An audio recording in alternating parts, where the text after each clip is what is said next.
Shabbat Shalom, everyone. Welcome to Erev Shabbat by Israel. My name is Princess Tequila, and we're going to get started with um, Psalms. Hallelujah. Psalms 92. It is a good thing to give thanks unto Yah and sing praises unto thy name, O Most High, to show forth thy loving kindness in the morning and thy faithfulness every night. Upon an instrument of 10 strings and upon the psaltery, upon a harp with a solemn sound. For thou, O Yah, hast made me glad for thy works. I will exult in the works of thy hands.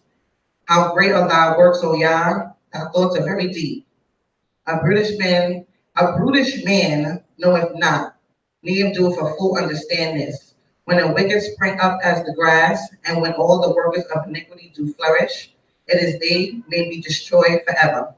But thou, O Yah, art our most high forevermore. Below thy enemies, O Yah, below thy enemies shall perish. All the workers of iniquity shall be scattered. But my horn hast thou exalted like the horn of the wild ox. I am anointed with fresh oil. My eye has seen the desire of my enemies, and my ears have heard the desire of the wicked that rise up against me. The righteous shall flourish like the palm tree. He shall grow like the cedar in Lebanon. Those that planted in the house of Yah, they shall flourish in the courts of our God. They shall bring forth fruit of old age. They shall be fat and flourishing. To show that Yah is upright, he is my rock, and there is no unrighteousness in him. Hallelujah.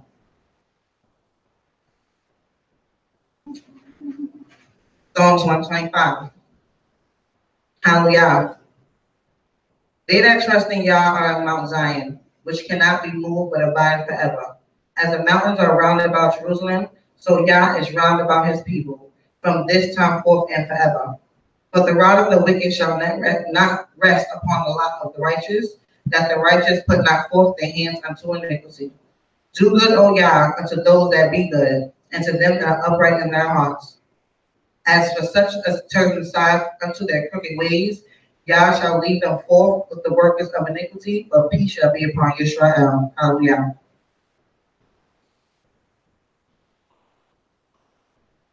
Deuteronomy chapter 6, verse 4. Hear, O Israel, Yah our God, Yah is one. And thou shalt love Yah thy God with all thy heart, with all thy soul, and with all thy might. And these words which I commanded thee this day shall be upon thy heart. And thou shalt teach them diligently upon thy children, and shalt talk to them when thou sittest in thy house, when thou walkest by the way, when thou liest down, and when thou risest up. And thou shalt bind them for a sign upon thy hand, and they shall be for frontlets between thine eyes. And they shall write them upon the doorposts of thy house, and upon thy gates. And it shall be, when Yah thy God shall bring thee into the land which he swore unto thy fathers, to Abraham, to Yitzchak, and to Yaakov, to give thee great and goodly cities which thou didst not build, houses full of all good things which thou didst not fill, cisterns hewn which thou didst not hew, vineyards and olive trees which thou not plant, and thou shalt eat and be full. Then beware lest thou forget Yah, who brought thee forth out of the land of Egypt, out of the house of bondage. Thou shalt fear Yah thy God, and shalt serve him, and shalt swear by his name. Ye shall not go after the other gods and the gods of the people which are round about you. For Yah thy God is a jealous God, even thy God is, is in the midst of thee, lest the anger of Yah be kindled against thee and be destroyed from the face of the earth. Hallelujah. Hallelujah. So that Yah for all things and everything that you have given me. I stand here before you asking you to guide, shield, and protect me, protect my family, protect my friends, protect all those who know of your name, those who don't call upon your name. Give them the wisdom to one day walk down the path that you are leading them towards your righteousness and your laws.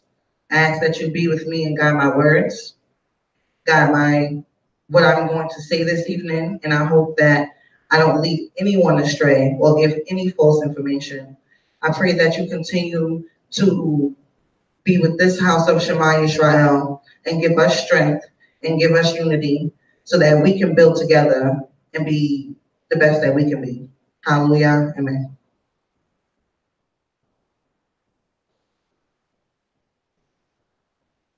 Shalom, everyone.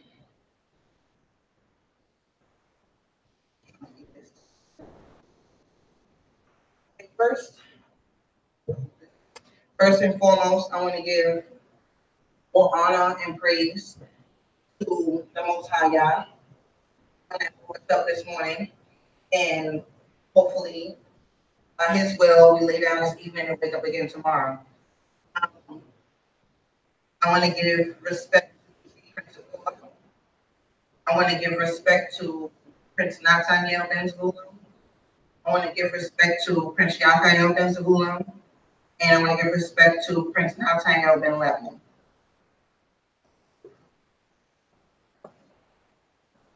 Shalom, everyone. Shalom, shalom, shalom. Hope everyone is having a good Shabbat. I hope that the dinner is great. I didn't eat yet, but I hope everything is great. So it's me again. I'm the alternate. Unfortunately, my daughter was supposed to actually do Erev Shabbat, but she couldn't. So here I am. With being the alternate, I came up with what I think is a good lesson, and I hope that you all get something from it. What I've noticed is that in the past couple times that I've been an alternate, I think it was more like a sign for me to say something. You know, as nerve-wracking as it is to be up here and to speak to Most High's people, but it's always during a time where something is going on or I'm feeling something, and I'm thinking it's probably a sign for me to bring forth a lesson in reference to certain situations that we all can learn from.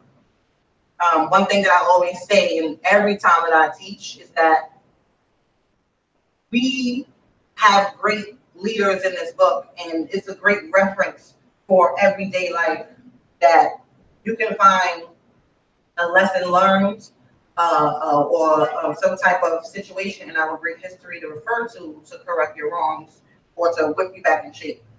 So, just like grief, like the previous lessons that I did, of course, Do It for the Culture. Do It for the Culture was about looking into our book and finding our leaders and our elders and our forefathers and foremothers who put their name on the line and their lives on the line for this way of life. You know, and that's pretty much is the core and center of a lot of my lessons. That started my brain going with all the lessons that I have brewed up in this little tiny blue book right here. After that, I did the culture ride. During the culture ride, when I did the mapping of us being in the wilderness, that came from not only because I'm the teacher of the toddler class in the Shabbat school, but I learned that when you look at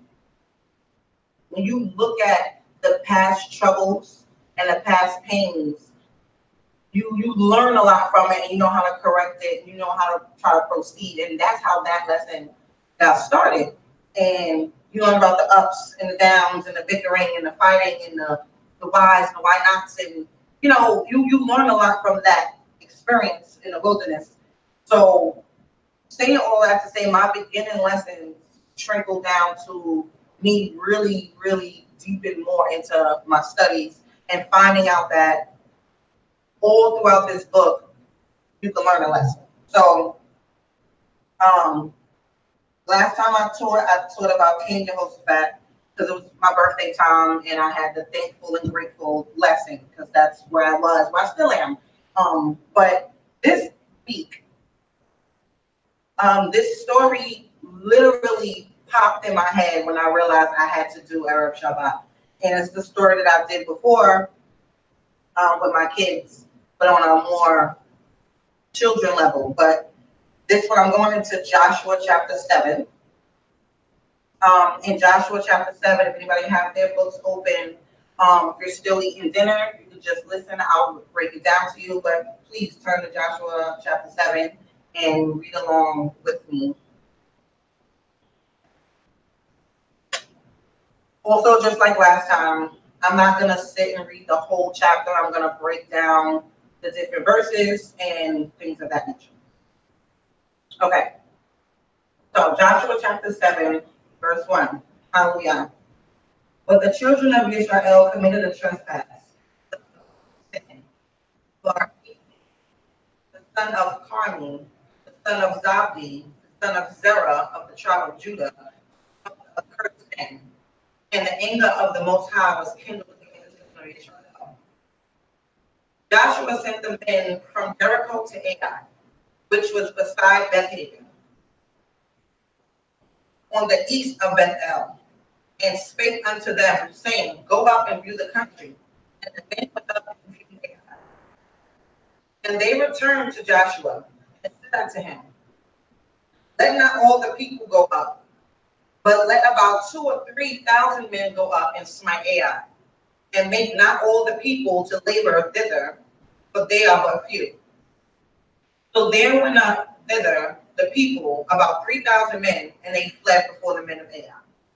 Okay, so the reason I read those beginning verses is because I just want to break down where we were, what was going on. So right now is right after the victory over Jericho, and right before Jericho, we did the circumcision of all of the men that didn't make it into the promised land of their children. And then we went to Jericho, so we had the victory there. So we're on cloud 9. We know the Most High got our back, things of that nature. So they go to spy out the land, check out what's going on over the mountain and through the valley.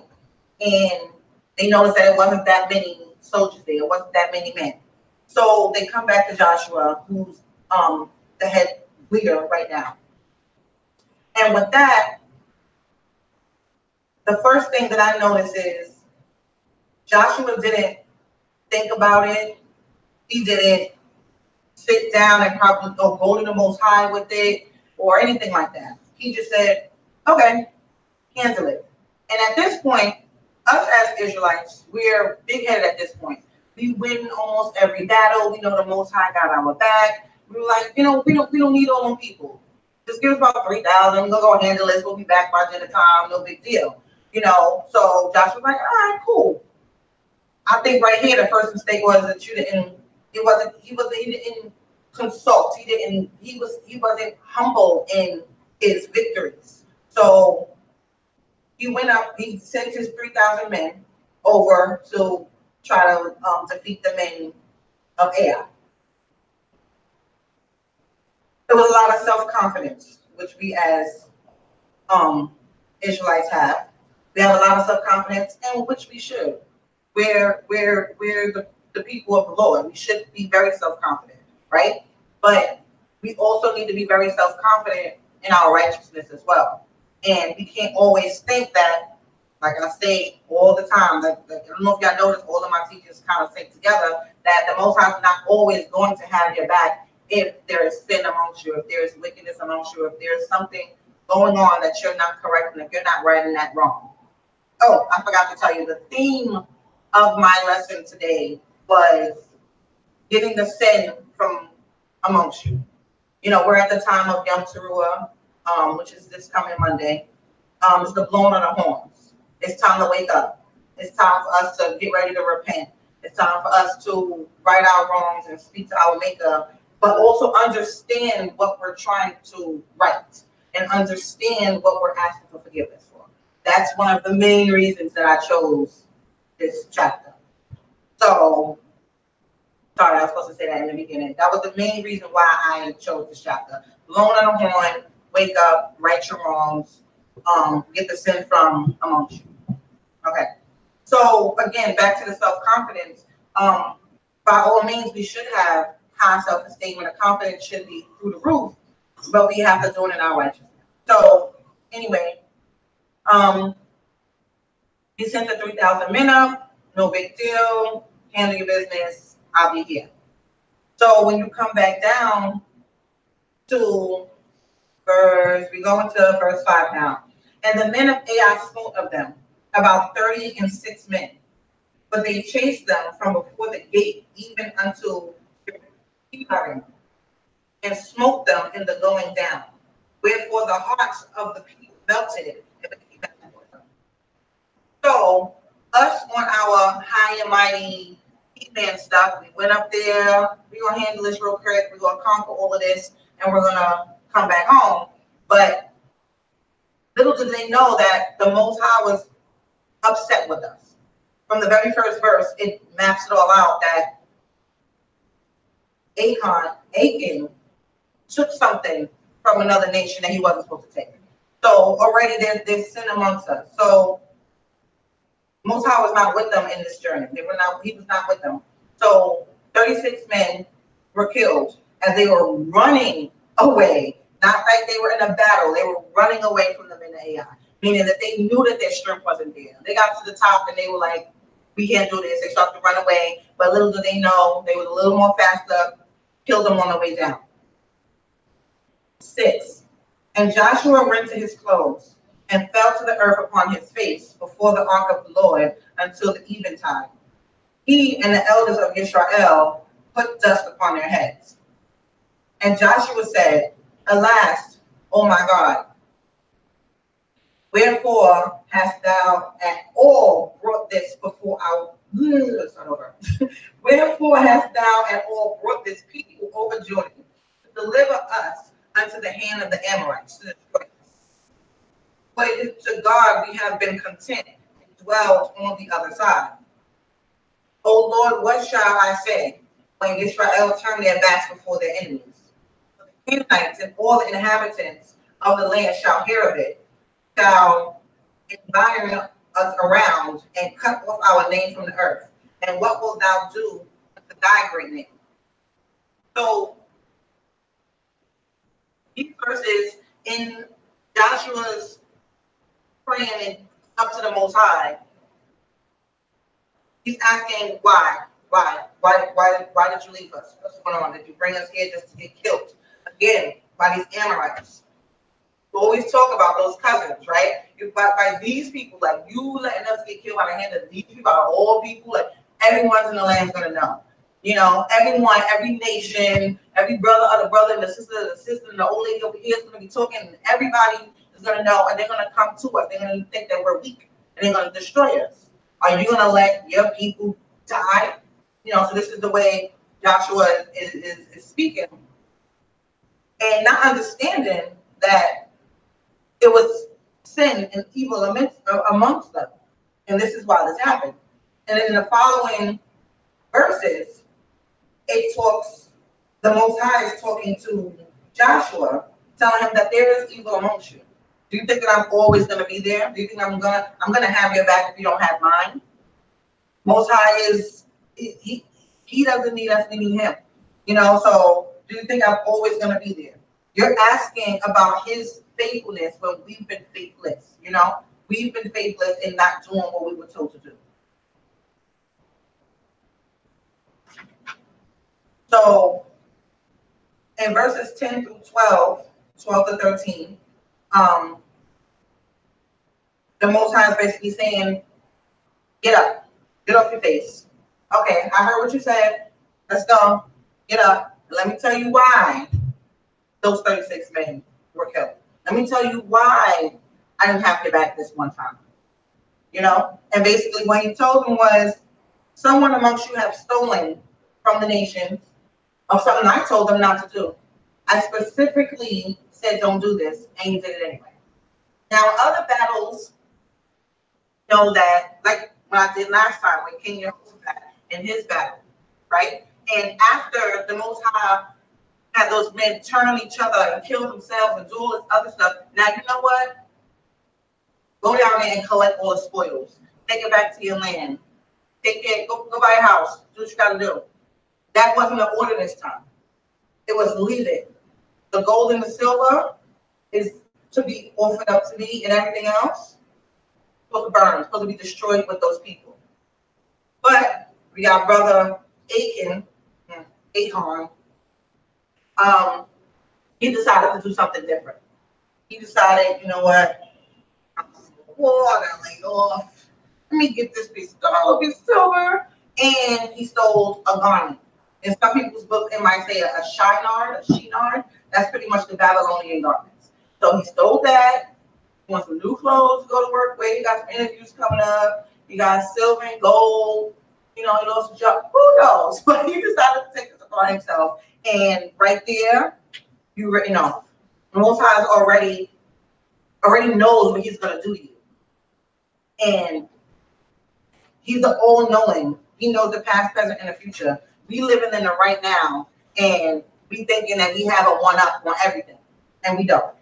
You know, so this was a lesson learned that stay in your lane, do what you're told. You know, don't oversee yourself to get in trouble. Okay, so skipping down, after he told him why, then he goes down to tell him, give him some directions on this is how we're going to fix this. And you're going to find out why I did this to you and your people, and why you're mourning, I'm going to tell you. Now, if you go down to 13, it says, sanctify the people and say, sanctify yourself against tomorrow. But thus saith the Lord thy God of Israel, there is an accursed thing in the midst of Israel, thou canst not stand for thy enemies. Way the accursed thing. So if you don't get rid of this, y'all gonna keep dying. You're gonna keep losing. Things are gonna happen to you until you get our people. 14. In the morning, therefore ye shall be brought according to your tribes. And it shall be that the tribe which the Lord taketh shall come according to the family. And the family which the Lord shall take shall come by household. And the household which the Lord shall take shall come man by man.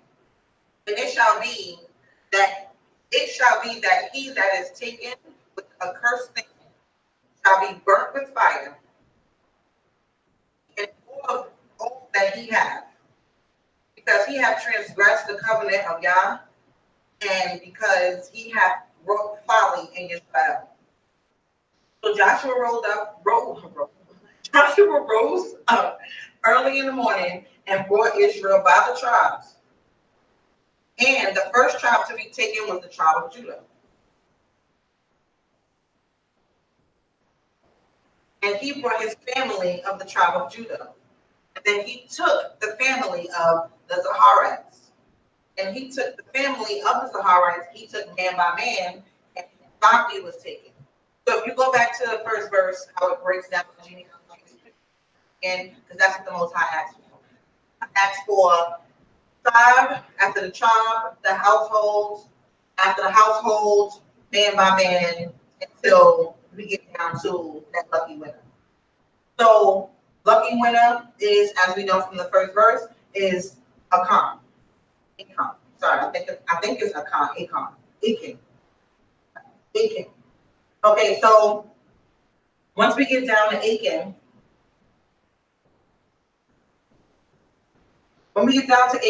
basically the Most High informs Joshua already of this person is gonna come to life, right? So with me studying this and reading this, in my head I was like, it's all a part of the process. It's eliminating the bad sheep of the bunch. This is all about the process of making an example. Because sometimes you have to make an example to get the sin from out of your midst. Sometimes you have to point that one person out. Not everybody or the whole group or the whole house should get in trouble for the sin of one person. But the troubles. So basically, this process of elimination was a test, and it was to show the Most High's works and show that the Most High's all-knowing or everything, right? Because he could have easily just told Joshua this person did it. This is what he has. Go get him, kill him, bring him forth to the. He doesn't get that. But sometimes the steps and stages and the trials and tribulations must happen first, right? So we broke it down by tribe, we broke it down by family, we broke it down by house, then we get to man by man by man, and we figure out that who the culprit was, right? So we get to the part here. Joshua said to Achan, my son, give, I pray thee, glory to the Most High God of Israel, and make confession unto him, and tell me now what thou hast done, and hide not from me. And Achan answered Joshua and said, indeed, I have sinned against the Lord thy God of Israel, and thus have I done. When I saw the spoils of the goodly Babylonian garments, which is the shinar, and 200 shekels of silver, and a wedge of gold of 50 shekels, then I coveted it, and I took them, and behold, they are hidden in the earth, in the midst of my tent, and the silver is underneath it.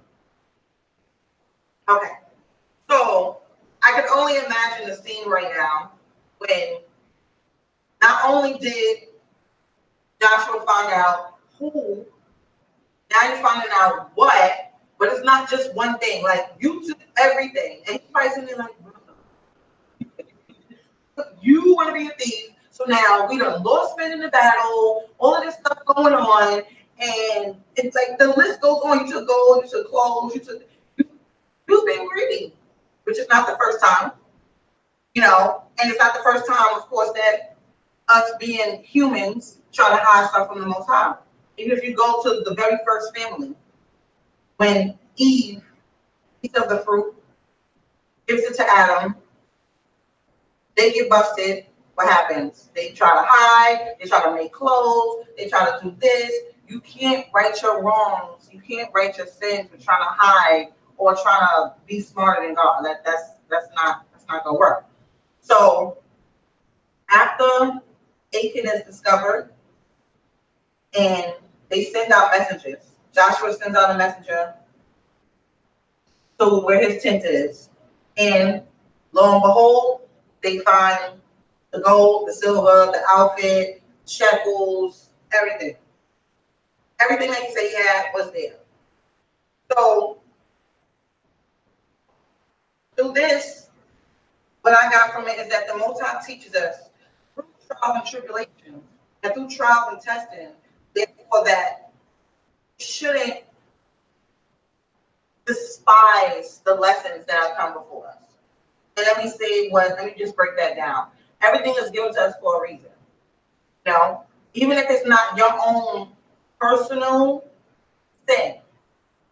If you have wind of someone in your household sin, and you don't make an attempt to correct it, you don't make an attempt to clear the fact that you know of this, then you pretty much just expose them, and that brings me to the part where not only did Joshua go down, but everything that he took, his daughters, his sons, he had a wife, his cattle, everything that belonged to him was stoned to death and burnt. Every single thing. Now, we weren't there, we don't know, it's not good to speculate, but sometimes when you read, you're like, wow, well, did his children know? Did his wife know? Because we know everyone goes down for their own sins, but at the same time, you can see the severity of not blowing a horn, not pulling a coattail. You can see the severity of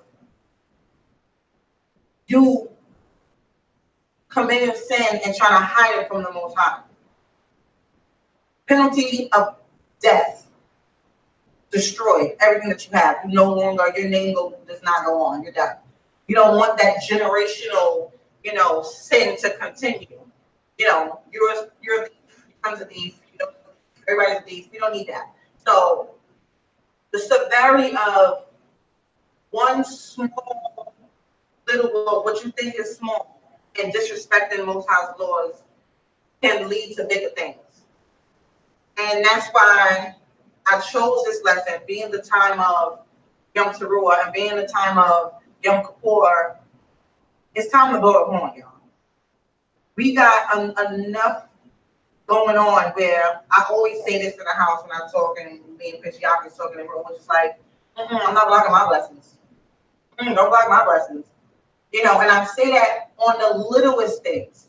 You know, just something little. Like, oh, somebody going down the street, like, oh my God, watch you. I'm not blocking my blessings. It's just something little that can create a big thing. You just never know where that sits with the Most High. You know what I mean? Me, I always say this, and a lot of people think I'm just like crazy. I always say I'm a work in progress. I'm always going to be a work in progress until the day I die. There's going to be some things that I'm going to check off my list. There's going to be some things that people just don't like. That's just a part of me, but I'm a work in progress to be more personable. I'm a work in progress to make you understand me.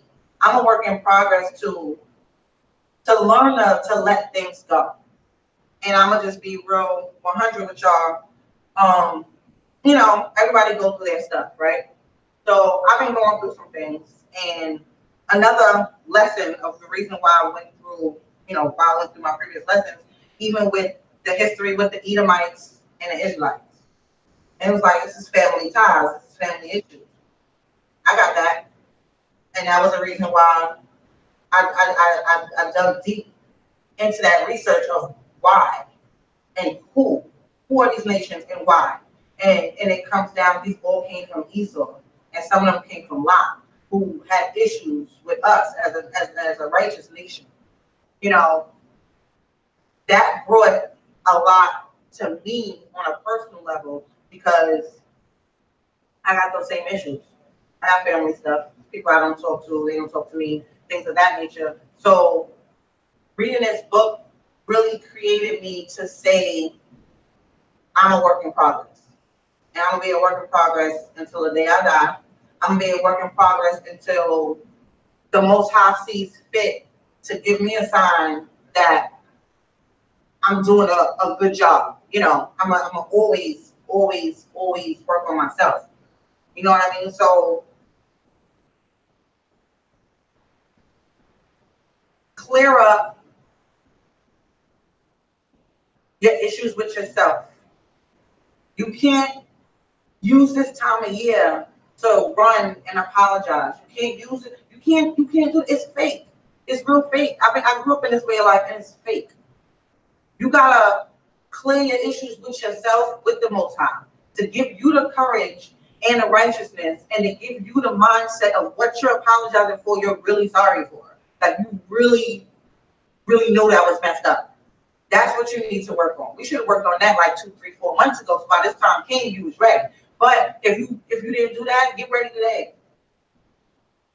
Make your prayers real serious today before you lay down. Maybe you gotta cry. I've been there before. There's been times when we've been praising in here. Prayers is on point, music on point. In the middle of prayers, I'm crying because I'm praising the Most High with my all in front of people and everything to show that I'm sorry and I'm thankful and I'm grateful. Salak I knew. I'm doing that all the time.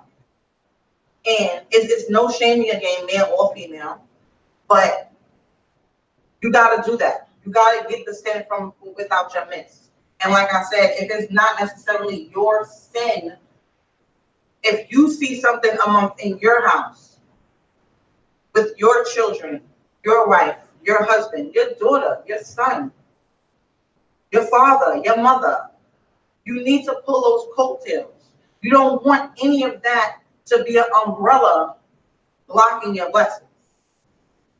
Because we can see from this story right here, we was on cloud 9 because we knew the Most High always holding us down, always. And then there's one person who just had to be over there with their foolishness and got 36 men killed. Had to bring us back to reality. Like, whoa. And for the Most High to come straight out and be, you're going to always turn your back and run from other nations until y'all learn to respect my words. And that's real. Like, it's like real. Like, I'm getting like real passionate about it because it's real. And like when I do certain lessons, a lot of them come to me. A lot of them really come to me. And this one was like perfect for me being an alternate again. But it was perfect timing of the time of re-examining ourselves and the time of getting the sin from amongst us and getting the sin from amongst you. And that's pretty much what my lesson is for today. I hope y'all got something out of it. As y'all can see, I have papers here, but when I get up here, a lot of stuff go crazy. But I really hope that y'all got something from this lesson. I hope that I didn't scare anybody from anything. And I pray that your Shabbat is blessed, is peaceful, is restful. And one more thing before I go. I just want to give a major shout out to the sisters of Shema. Erev Shabbat is on point. These sisters need to be studying. Our relationship is getting better. And the Most High is great. That's what I got to say. Shabbat shalom.